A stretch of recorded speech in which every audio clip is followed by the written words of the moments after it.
तो वहीं कन्नौज में रायबरेली की रहने वाली महिला से लूट का खुलासा हो गया है। पुलिस ने इस दौरान लुटेरे को भी गिरफ्तार कर लिया है। पुलिस ने ऑटो चालक सहित 3 लुटेरों को गिरफ्तार किया। रुपयों की जरूरत होने पर तीनों ने इस घटना को अंजाम दिया था। लूटे गए पर्स सहित कैश, मोबाइल और भी लूटा हुआ सामान बरामद किया गया। तिरवा के एशियन नदी पुल के पास तीनों ने लूट की घटना को अंजाम दिया था।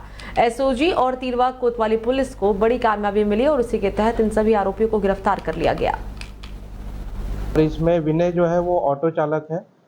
इन्होंने प्लान बनाया था कि जो भी इन्हें सवारी मिलेगी उस सवारी के साथ ये लूटपाट की घटना करेंगे। ये कन्नौज बस स्टैंड पे गए थे और इस महिला को ऑटो में बैठाया था। जब ये बीच रास्ते में पहुंचे तो उसके साथ ये लूट की घटना इन्होंने कारित करी। बहुत ही सराहनीय कार्य करते हुए इन तीनों को गिरफ्तार किया गया है। इनके पास से जो लूट में टेम्पो प्रयुक्त किया गया था उसकी भी बरामदगी की गई है। साथ ही महिला के जो जेवर थे, मोबाइल फ़ोन था, चार्जर था, जो उसका पर्स था, वो बरामद किया गया। अन्य सामान भी इसका बरामद किया गया है।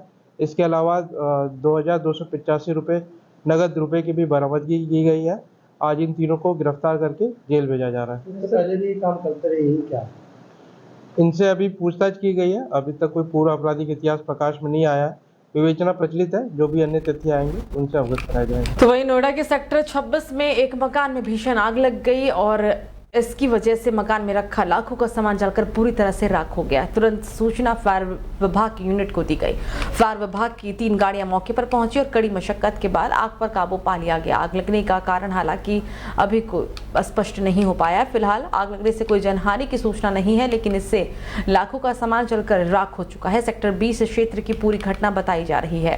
तो एटा की थाना जलेसर पुलिस को बड़ी कामयाबी मिली है। जलेसर पुलिस ने 5 आरोपियों को धारा 170 BNSS में गिरफ्तार किया है। थाना जलेसर के SHO सुधीर कुमार राघव ने शातिर सभी 5 आरोपियों रामवीर, उमाशंकर, प्रेमपाल, राम अवतार, राकेश को गिरफ्तार कर जेल भेज दिया है। थाना जलेसर के SHO सुधीर कुमार सिंह ने थाना क्षेत्र में शांति व्यवस्था कायम रखने के लिए फरार आरोपियों के खिलाफ अभियान चलाया था और इसी के तहत इन सभी 5 आरोपियों की गिरफ्तारी हुई है। तो हमीरपुर में प्राचीन मंदिर की जमीन पर दबंग ने घर का द्वार बनाकर अवैध कब्जा किया। जिलाधिकारी राहुल पांडे को दर्जनों ग्रामीणों ने कब्जा हटाने को लेकर ज्ञापन सौंपा। मंदिर की जमीन पर कब्जा करने की नीयत से मंदिर के पुजारी को आए दिन यहां पर धमकी दिया करता था। प्राचीन मंदिर की जमीन पर गांव के लोग करते हैं सांस्कृतिक कार्यक्रम का आयोजन। मदौहा थाना क्षेत्र के टिकरी बुजुर्ग ने इस पूरी घटना को लेकर ज्ञापन सौंपा है। तो एटा में युवाओं में लगातार सर चढ़कर रील बनाने का खुमार आता जा रहा है। लोग अपनी जान को जोखिम में डालकर भी रील बनाने से बाज नहीं आते। नंगे पैर विद्युत टावर पर एक युवक चढ़ गया और इस दौरान वो वीडियो बनवाने लग गया।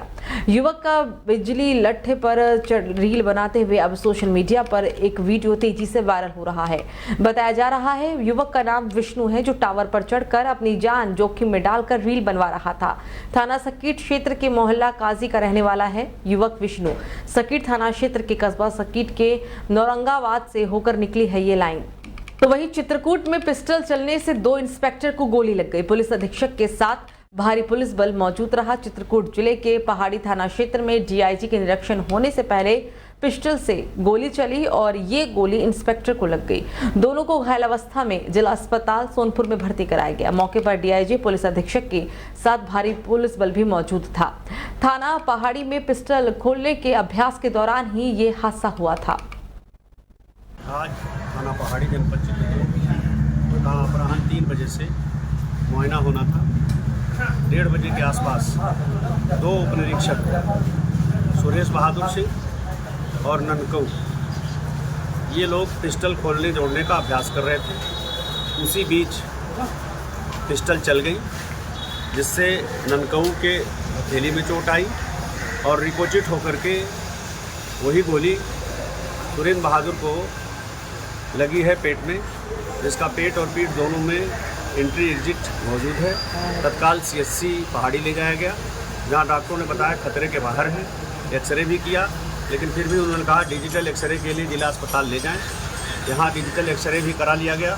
डॉक्टर्स बता रहे हैं कि खतरे के बाहर है, कोई ऐसी बात नहीं है।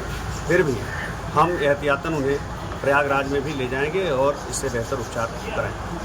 सर, एक चीज़ और पता चल रही है कि DI साहब वहाँ पे मौजूद थे कि पहले से? डीआईजी साहब का मुआयना राजापुर में हो रहा था, उसके बाद बीच में लंच ब्रेक था, फिर लंच के बाद यहाँ। वहीं ताजनगरी आगरा में दिन दहाड़े लुटेरों ने ज्वेलर की दुकान को लूट लिया। दरअसल विरोध करने पर फायरिंग कर लुटेरे फरार भी हो गए। 2 बाइकों पर 5 लुटेरे ज्वेलर की दुकान पर पहुंचे थे। फायर करते हुए लुटेरे फरार हो गए। मौके पर पहुंची जांच पड़ताल में पुलिस जुटी हुई है। आगरा थाना सदर क्षेत्र सेवला चुंगी खुशी ज्वेलर का ये पूरा मामला बताया जा रहा है। फिर अब हाथ ना आए। हाँ आपने हेरे दोनों ने। मैं तो ये लड़ाई होगी कैसे, मैं बच गया है वहाँ से घर से, देख रहे हो वो हमारे मुझे देख के और भाग गए। 2-3 लोग इधर से भी आए थे, मैं घर से ही उठा के लेके आया था। वो मार क्यों लड़ रहे हो, तो उसके हाथ में बंदूक थी ना, इस चक्कर में फिर हम रुक गए वहीं, वो बच गए। फिर 5-6 बता रहे हैं, मैंने 3 लोगों को दिखा था लगे और हथियार निकाल लिए उन्होंने। अच्छा, दोनों के साथ मेरी मारपीट हुई। फिर उसके बाद जो है वहाँ से ईंट वगैरह कुछ लोग भी आ गए थे। हाँ तो फिर वो भाग गए। गोली चलाई क्या? हाँ उन्होंने गोली चलाई। कितने लोग थे उन्हें? वो करीब 2 मोटरसाइकिल पे और 5 लोग। लड़के थे? लड़के थे? हाँ लड़के था। तो लूट के भी ले गए? नहीं कुछ नहीं ले गए। अच्छा, नहीं।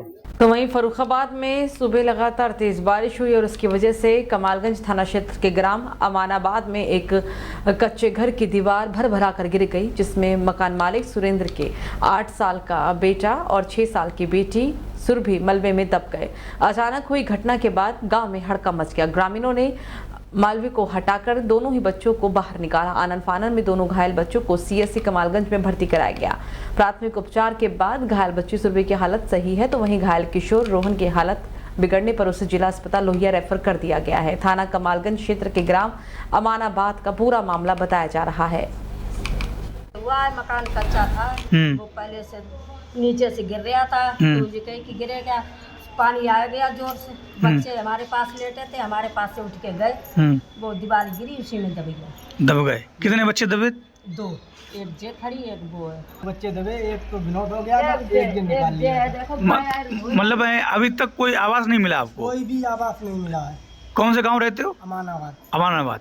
प्रधान का नाम क्या है? जय सिंह नाम है। अच्छा, कई बार किया, प्रधान ने किया, तुम्हारा नाम जो है आया नहीं अभी, तुम्हारा नाम जो है उसमें आएगा तो आपकी बनेगी। इसके बावजूद भी मतलब कॉलोनी आती है, 1-2 आती है, 3 आती हैं और लोगों की बनती। तो कन्नौज जिले के ठटिया थाना क्षेत्र के एक गांव में बीते बुधवार को हैंडपंप से पानी भरने गई किशोरी को सत्तार निवासी एक युवक ने दुष्कर्म जैसी घिनौनी घटना को अंजाम दिया था। गुरुवार की देर रात पुलिस ने आरोपी पर केस दर्ज कर लिया था। मुखबिर की सूचना के आधार पर अब पुलिस ने आरोपी को गिरफ्तार कर लिया है। पुलिस ने आरोपी को न्यायालय के सामने भी पेश कर जेल भेज दिया है। थाना प्रभारी ने कहा कि मामले की जांच चल रही है। उधर किशोरी के परिजनों ने मेडिकल परीक्षण करने से इनकार कर दिया। थाना प्रभारी का कहना है कि किशोरी के परिजनों से बात की जा रही है। किशोरी को मेडिकल परीक्षण के लिए भी भेजा जाएगा।